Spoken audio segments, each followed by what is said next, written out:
হরে কৃষ্ণ, রাধে গোবিন্দ মহোৎসবে। Hello guys, ready হয়ে গেছি, শাড়ি পরেছি। আমি যাবো আজকে আমাদের কীর্তনের আজকে মহোৎসবে খাওয়া দাওয়া, সেখানে যাবো। শাড়িটা আমার শাশুড়ির শাড়ি, আমার শাশুড়ি, আমি আর আমার বর তিনজন মিলে যাবো। ঠিক আছে, চলো তোমাদের কীর্তনের ওখান থেকে ঘুরিয়ে আমি কত লোকজন সব আমরা যাবো। ঠিক আছে, তোমাদেরকে স্কিপ করবো না, সঙ্গে থাকবো। ঠিক আছে, চলো তাহলে যাবো, এখনই যাবো, তোমাদের দেখাবো। ঠিক আছে, সবাই কিন্তু আমার চ্যানেলটা সাবস্ক্রাইব করে রাখো। ঠিক আছে, ফেসবুক বন্ধুরা যদি আমাকে ফলো করো, নাহলে তো ভিডিওটা দেখতে পারবে না। ঠিক আছে, চলো যাবো। সকাল সকাল কীর্তনের ওখানে তো ভাবছিলাম এখানে আসবো, পরে শুনলাম যে 3টের পর থেকে এখানে মহোৎসবে খিচুড়ি ভোগ প্রসাদ দেবে। তাই 4টা নাগাদ আসলাম। আমার বর, আমি শাশুড়ি আর আমি তিনজনে মিলে, 2 ছেলেকে বললাম, 2 ছেলে আসলো না। আর দেখো এখানে কত হাজার হাজার মানুষ, বড়লোক গরিব বলে কোনো ভেদাভেদ নেই। সবাই এখানে পাতা নিয়ে মাটিতে বসে প্রসাদ গ্রহণ করছে। এবার আমরাও বসে পড়লাম, মাটিতেই বসে পড়লাম। কী করবো, এই আমার শাশুড়িকে পুরো বসালাম, নিচে বুঝতে পারে না। আমিও বসে পড়লাম। আমি ক্যাবিনেট হাতে, আমি তোমার দেখাতে পারলাম না। দেখো আমরা করে খিচুড়ি দিচ্ছি, আমার বড় খাচ্ছে।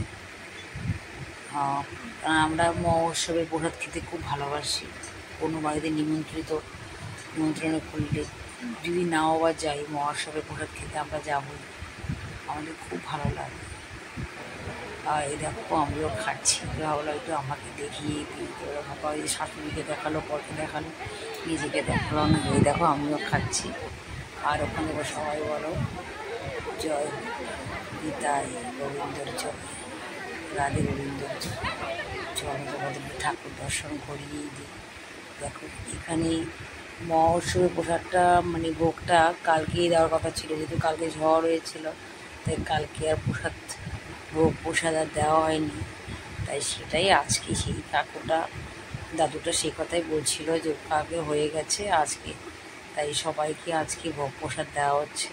এবার আমার শাশুড়িতে নাচরবান্ধা বাটি নিয়ে এসছে, আমার শ্বশুরের জন্য নিয়ে যাবে, ভাগ্নির জন্য নিয়ে যাবে, কিন্তু কিছুতেই দেবে না। উনি তো চেষ্টা করছে অনেক। দেখো কত লোক, দেখেছো তো? এখানে কিন্তু বড় লোক গরিব সব আছে, সব মিলেমিশে একাকার হয়ে গেছে। গোবিন্দর সামনে কোনো বড় লোক গরিব বলে কিছু হয় না।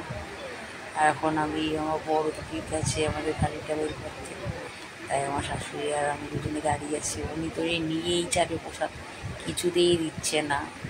আর বেশিক্ষণ দাঁড়িয়ে থাকলে তো আমার বড় রাগ করবে, ও দিকে খুঁজে আবার এদিকে এসছে। উনি নেবেই, দাঁড়িয়েই আছে। উনি তো নিয়েই ছাড়বে, কেননা আমার বড় ওই যে আমাদের ভ্যান নিয়ে চলে এসছে। কারণ ও তো নিতে দেবে না, কেননা কতক্ষণ এখানে দাঁড়িয়ে থাকবো। এরা 6টার আগে ভোগ প্রসাদ বাড়ির জন্য দেবেই না। উনি আবার বলে বসবে, বলে পাতা করে নেবে। আমি বলে বাড়ি চলো, আর খেতে হবে না, চলো আমরা বাড়ি চলে যাচ্ছি, বাড়ির দিকে যাচ্ছি। ভিডিওটা যদি ভালো লাগে তোমরা আমার চ্যানেলটা সাবস্ক্রাইব করে একটা লাইক করে দিও। ঠিক আছে, কেউ ভুলবে না কিন্তু। আমরা গেছিলাম আজকে কীর্তনে, আছে বলে মহোৎসবে খাওয়া দাওয়া ছিল। সেখানে ভিডিওটা ভালো লাগে চ্যানেলটা সাবস্ক্রাইব করে একটা লাইক করে দিও, আর ফেসবুক বন্ধুরা লাইক করে দিও। ঠিক আছে, টাটা।